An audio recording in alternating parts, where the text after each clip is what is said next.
c'est moins 45% de quotas. Donc comment notre agriculteur a-t-il fait pour s'en sortir? Il aura supprimé le maïs Et l'aura remplacé par du tournesol. Exactement. En fait, il aura revu toutes ces pratiques culturelles. Par exemple, au lieu de faire un semis de luzerne au mois d'août, qui nécessite un apport d'eau, une irrigation, il l'aura remplacé par un semis sous couvert de céréales plutôt en saison, sans irrigation. Il faut dire aussi qu'en 2023, la météo a été heureusement plus favorable.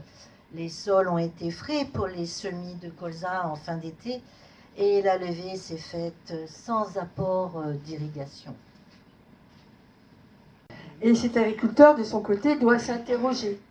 Quand il voit que des agriculteurs, enfin peut-être des agricultrices aussi, peut-être, type conventionnel, continuent la culture de maïs sans déroger, et aussi qu'ils irriguent des cultures de printemps comme le blé, qui ne nécessitent pas d'apport d'eau, enfin normalement. Sinon, pour faire fondre le traitement chimique apporté en granulé. Donc ce que vous êtes en train de dire, c'est que les agriculteurs conventionnels, ils n'ont pratiquement rien changé de leur pratique, mais alors quelle est l'explication? Eh bien, les exploitants étaient déjà très hauts en capacité d'irrigation. Et malgré la baisse, ils peuvent donc maintenir maintenant leur consommation antérieure. Mais alors, s'ils sont si hauts en capacité d'irrigation, quelle est la raison? Eh bien, parce que les fameux quotas sont calculés par rapport à une surface. Et la surface de l'exploitation qui est desservie par un puits. Et indépendamment des cultures qui y sont pratiquées. Alors oui, mais là, du coup, pour 2024, ça risque de plus le faire, parce qu'en fait, en 2024, il devient impératif de corréler les quotas avec les assolements, c'est-à-dire les cultures qui sont réellement pratiquées. Oui, mais ce qu'on a oublié de dire aussi, c'est que pourquoi c'est impératif? Parce que la baisse maintenant n'est plus de 45% par rapport à 2022. Elle va être de 75%. C'est considérable. Et il est important de restreindre tant les surfaces cultivées en maïs que les arrosages sur les blés. Et oui, en fait, il va falloir que le calcul des quotas se fasse non plus sur la surface irrigable, mais sur les véritables assolements. Et ça va être possible normalement, puisque la Chambre d'agriculture dispose de toutes les informations. Les agriculteurs font la déclaration des cultures qu'ils pratiquent.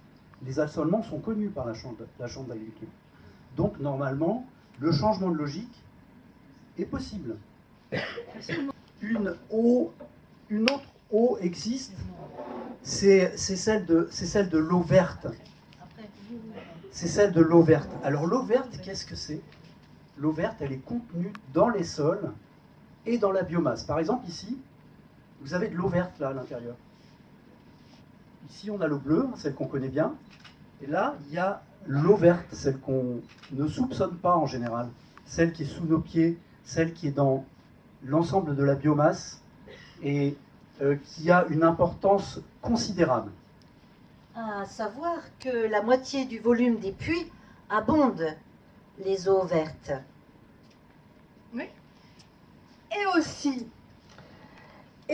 que la plus grande partie des précipitations vient de l'évapotranspiration des végétaux. Et oui, alors en fait, les végétaux, ils ont une surface d'échange démultipliée. Imaginez un arbre, par exemple. Un arbre, sa surface au sol représente en gros celle de son tronc, donc au maximum 1 mètre carré. alors qu'au-dessus, il y a toutes les branches avec leurs feuilles, et que ces feuilles très nombreuses représentent des dizaines, voire des centaines de mètres carrés de surface d'échange. Donc, si on diminue le couvert végétal, on diminue aussi l'évapotranspiration. Donc la pluie. Donc l'approvisionnement en eau bleue. Alors, mesdames, avez-vous une conclusion intermédiaire? Oui, l'eau bleue naît donc de la richesse de l'activité végétale permise par l'eau verte. Et oui, c'est plus complexe que de simplement considérer la ressource en eau bleue. Vous suivez?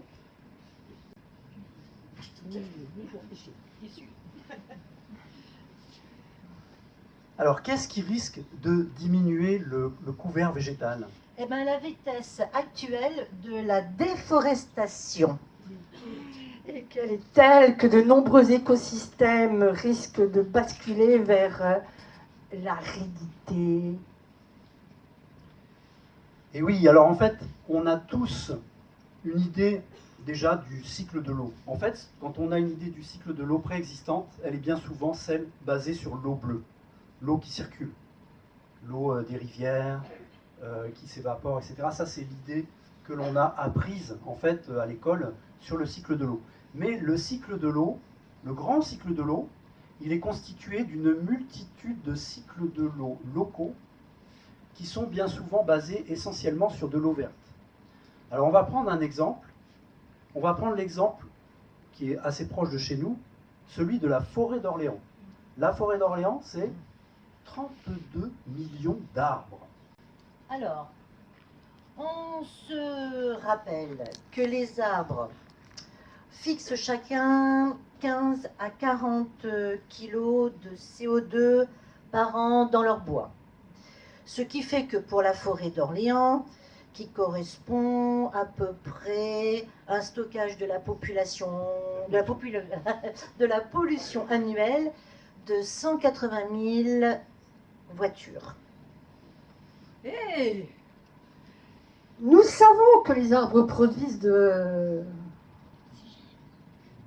l'oxygène et qu'ils retiennent les sols, qu'ils filtrent et dépolluent l'eau du sol et donc actionnent le cycle local de l'eau.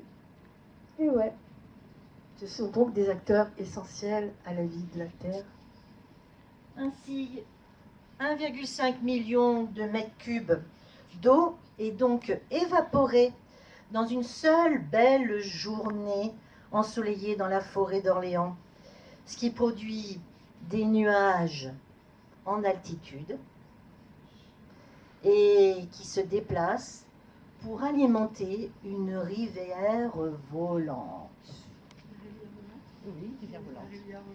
Oui, ça existe. Alors oui, ça existe. La rivière volante, ça paraît très poétique, ça paraît un petit peu fumeux, mais en fait non, c'est vraiment comme ça qu'il faut voir les choses.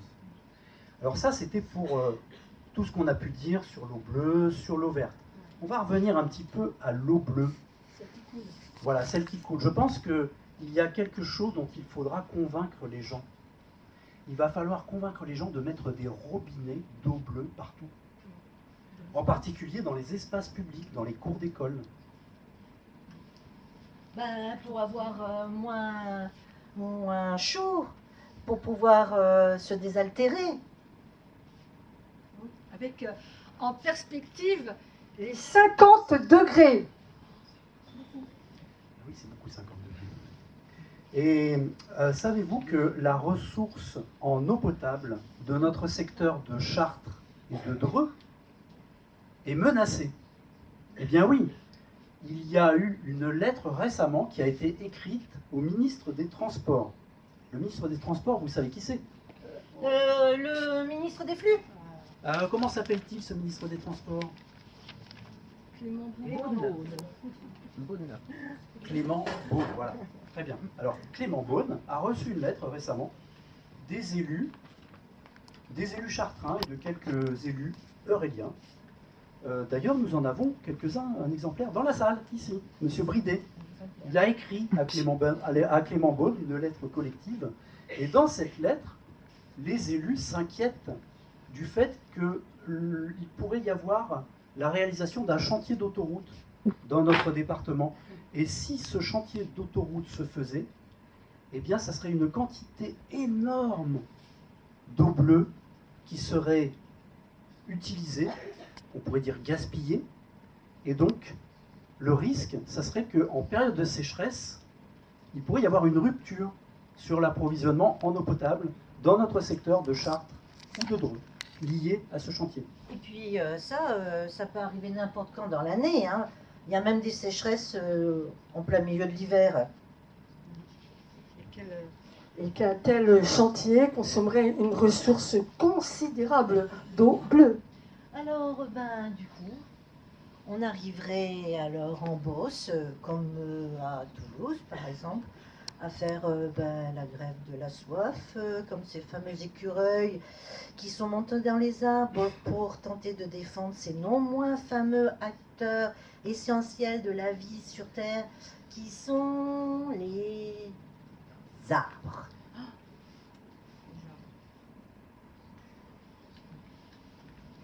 Alors, vous avez donc eu déjà des choses qui vous ont été présentées sur l'eau bleue, sur l'eau verte. Deux concepts de l'eau. Il y en a un troisième dans le livre de Daniel Zimmer. Le troisième concept, c'est celui de l'eau qui est issue des usages. Une fois qu'on a utilisé l'eau, eh bien, ça devient de l'eau grise, le plus souvent polluée par ces usages. Et donc cette eau grise, elle va suivre son chemin et retourner vers les eaux bleues, par exemple vers la mer. Et puis du coup, maintenant, on a un phénomène qui est très connu. D'ailleurs, il y a un film qui est sorti cet été sur les algues vertes qui se décomposent et qui font que certains littorales, comme en Bretagne par exemple, sont impropres à la vie. Oui, absolument. Et les eaux grises peuvent aussi contenir des polluants dits éternels. Pourquoi? Parce qu'ils sont très stables. Ils ne disparaissent pas. Mais comment faire alors pour se débarrasser des polluants dits éternels? On ne peut pas se contenter d'attendre qu'ils disparaissent puisqu'ils sont éternels. Tu as oublié les végétaux qui viennent encore à notre aide en jouant le rôle de filtre détoxifiant. Par exemple, un champ de tournesol, c'est très bien fixer les toxines. Et il n'y aura plus qu'à détruire les plantes une fois qu'elles les auront concentrées. Pauvre plante. Alors, il y a encore un type de pollution dans les eaux grises, une pollution à laquelle on ne pense pas en général, c'est la pollution thermique. Les eaux peuvent être en fait, par l'usage, réchauffées. Par exemple, c'est le cas dans les centrales. Les centrales électriques, les centrales nucléaires rejettent des eaux grises qui sont des eaux chaudes. Et donc, comme ces eaux retournent dans les rivières, qui sont des lieux de vie où il y a toute la vie animale et végétale à protéger, à sauvegarder, on ne peut pas se permettre de déverser des quantités très importantes d'eau chaude dans ces rivières. Donc on va devoir être vigilant sur la quantité qui est rejetée. Et de ce fait, les flux doivent être donc adaptés au plus juste pour rendre les eaux grises recyclables vers des eaux, qu'elles soient bleues ou vertes. Et pour limiter les flux, je vous rappelle qu'il y a toujours nos deux règles d'or. Sobriété, usage nécessaire et réfléchi, soutien à la vie. Et efficacité, il faut éradiquer les pertes et diminuer les usages. Alors, sobriété, efficacité, moi je vous propose un exemple emblématique, celui des toilettes sèches. Alors, les toilettes sèches, vous connaissez. Les toilettes sèches, elles ont toutes les qualités. Et elles produisent de l'or brun, du compost, l'efficacité, Ça consomme pas d'eau. Sobriété. Ben voilà, l'or brun, il est là, Dominique. Alors vas-y, sens-le, sens-le. Tu peux toucher, oui. Alors ça, c'est issu de toilettes sèches, tu vois. Tu peux mettre la main dedans, c'est propre, ça sent le sous-bois. Et d'accord? Ça sent bon, oui. Ça sent bon, hein? Ça sent la forêt. Et donc, ceux qui ne sont pas convaincus par les toilettes sèches, Vous en voulez un verre? n'hésitez pas à venir sentir, tester à la fin. Bien sûr, c'est assez beau. Hein, Et vous pourrez l'utiliser dans votre jardin. Ça va donner de très bons résultats. Alors, on ne peut pas terminer ce petit temps sur l'eau sans aborder le lieu le plus important en termes de quantité. On va parler des eaux, Des eaux, c'est... Ah, des océans, merci. Alors, la spécificité en 2023 a été la sévérité des canicules marines. Et cela dans toutes les mers du monde, en même temps, phénomène inédit, remarquable. Et inquiétant. Et oui, ces canicules sont à l'origine des épisodes d'ouragans extrêmes. Alors effectivement, pourquoi est-ce que les canicules produisent des ouragans? En fait, parce que les océans absorbent pratiquement la totalité de l'énergie additionnelle produite par les gaz à effet de serre qui sont issus des activités humaines. Donc en fait, toute cette quantité d'énergie, au moins 90%, se retrouve stockée dans les océans. Et le CO2, lui aussi, est massivement stocké dans les océans. Là aussi 90%. Alors il faut savoir que les 10% restants du CO2, il y en a 9% dans les sols et 1% seulement dans l'atmosphère. Donc quand on parle du CO2 atmosphérique, il ne représente que 1% de la totalité du CO2 présent sur notre planète. Donc lorsque vous avez des gens qui prétendent que par des solutions technologiques, on va pouvoir capter le CO2 de l'atmosphère pour résoudre le problème du changement climatique, ça risque d'être un petit peu compliqué. Parce que si vous tirez sur le 1% du CO2 atmosphérique, vous appelez derrière 9% de CO2 des sols, puisque tout ça est en équilibre physico-chimique, et derrière vous avez 90% de CO2 dans les océans. Donc on n'est pas prêt d'en voir le bout. Donc les solutions technologiques ne seront pas opérantes. Donc, on ne pourra pas compter dessus. Bon, qu'est-ce qui reste pour nous convaincre? Alors, qu'est-ce qui nous reste? Il n'y a pas d'autre alternative. Alors, il n'y a pas d'alternative. Nous n'avons plus que... Je sais pas moi. Attends, je regarde mon texte. La quoi? Ah, la sobriété. Oui, c'est ça. La sobriété. Et puis les... Efficacité. Et elle a dit l'efficacité. Donc, les deux règles d'or sont... Sobriété et efficacité. Bon, ben voilà, on a fini. Ah non, non, non, il ne faut pas oublier la défense des arbres. Hein. Et puis aussi... Pas de... Hein, Claire? Pas de méga-bassines. On est d'accord. Ni d'autoroute. Vous savez, l'autoroute, là, vous connaissez toutes. Non, non, non. Celle qu'on veut nous construire, là. Inutile. Oui, c'est inutile, tout ça, vous savez. Oh, on est d'accord, non? Oui, oui. Bon, alors on peut continuer. On continue. En fait, là, on a dit l'essentiel. Hein. Il n'y a pas d'autre alternative que efficacité, sobriété, refus des grands projets inutiles. Et donc, en fait, on a commencé par un dicton, souvenez-vous tout à l'heure. On va terminer par un deuxième dicton. Un dicton qui nous vient d'Afrique et qui dit que un tigre ne proclame pas sa tigritude, il saute sur sa proie et la dévore. Bon, Traduire pour nous. Ça veut dire pour nous quoi alors?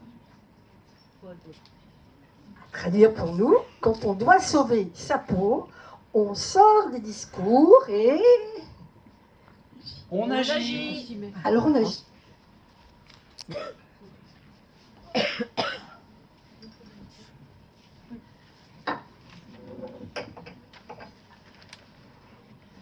non, non. C'est de l'eau verte? Non, non, c'est l'eau grise. L'eau grise, c'est vous ça, non, avez plus beau là. Non, non, c'est l'eau grise qu'il faut mettre. Non, Non, non, non, non. C'est la vraie, hein, Non, celle-là. non, non, vous n'avez pas compris. Alors, mélangez avec l'eau grise. Ah non, non, non, non. Ah, vas-y, vous diluez, c'est pas possible. Bon, allez, santé. Ouais, la tienne, Dominique. Allez, À la vôtre. à la vôtre.